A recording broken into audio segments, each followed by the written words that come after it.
nessa situação apresentada, nós temos assim, um total a pagar em reais e a quantidade de etanol que vai ser abastecida.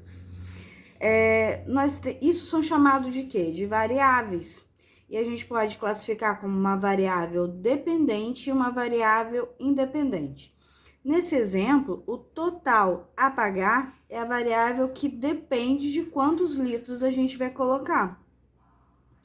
Então, a variável dependente será o quê? Total a pagar, e a independente, a quantidade de litros abastecidos. Indicado por X, que é a quantidade de etanol, e Y pelo total que a gente vai pagar, a gente vai escrever uma fórmula para tentar encontrar esse resultado.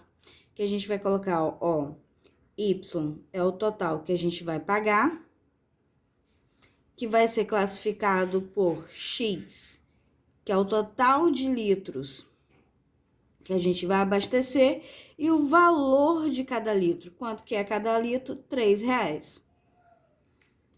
Isso daqui é chamado de lei da função. Essa é a fórmula que vai determinar o quê? Que vai determinar o resultado que a gente quer obter nesse caso.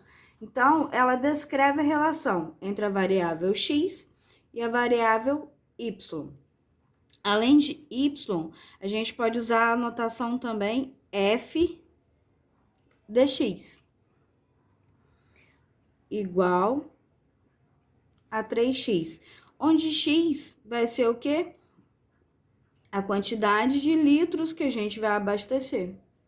Então, a gente pode, por exemplo, vamos supor que nós vamos abastecer 10 litros. Então, F de 10. Por que 10, professora? Porque X não é quantidade de litros. Eu não vou abastecer 10 litros. Então, F de 10. E 10 você vai colocar no lugar de X. Como a minha lei da função, a lei que determina é 3x, então vai ser 3 vezes 10, porque 10 é o meu x, que vai ser igual a 30. Então, quanto eu vou pagar em 10 litros? R$30. A função, ela também pode ser representada por outras formas. Aqui nós temos a lei da função.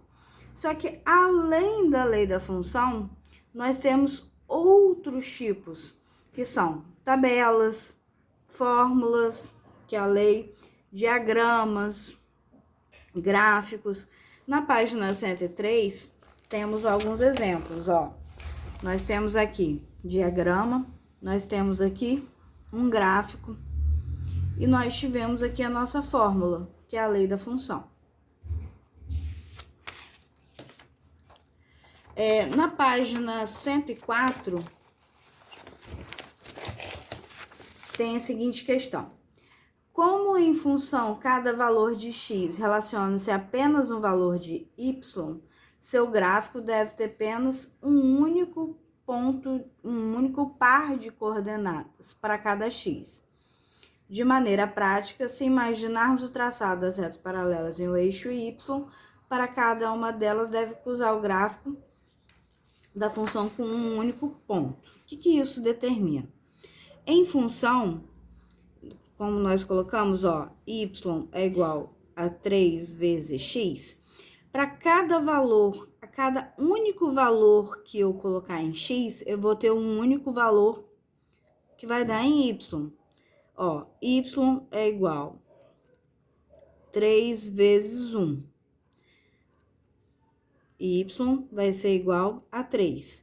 Quando o meu x foi igual a 1, o meu y foi igual a 3. Então, nós criamos aqui o quê? Nós não temos as coordenadas y, x e y, quando a gente cria um gráfico, ó. Nós temos os eixos das ordenadas e os eixos das abscissas, ó. X e y. Ó, nós temos um par de coordenadas, 1 e 3. Vamos colocar no gráfico? Ó, nós temos aqui para x o valor de 1, para y, 1, 2 e 3. Se a gente for marcar esse ponto, vai passar aqui, certo? Vamos achar um outro par de ordenadas. Vamos colocar x é igual a 2. Para x igual a 2, usando essa lei, y vai ser igual a 3 vezes 2, y vai ser igual a 6. Então, quando o meu x for 2, o meu y vai ser quem? 6. Ó, 1, 2, 3, 4, 5, 6. Quando o meu x for 2, o meu y vai ser 6. Assim, nós criamos o quê? Uma função. E assim a gente vai continuar. A cada valor, se a gente colocar 4, 3 vezes 4, 12, nossa função vai o quê? Crescendo. Então, o que ele quis dizer? Se a gente só tem, para cada valor único de x, nós teremos um único valor de y, o nosso gráfico, ele vai interceptar apenas em um local. Então, se vocês virem esse tipo de função, se vocês virem esse tipo de gráfico, esse no caso, o que vai acontecer?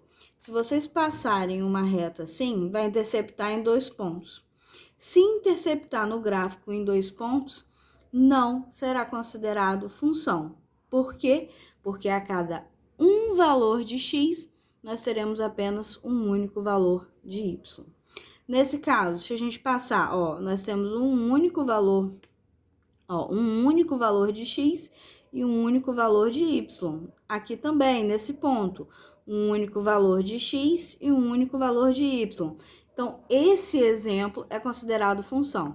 Então, esse exemplo é função e esse não é função. Ok?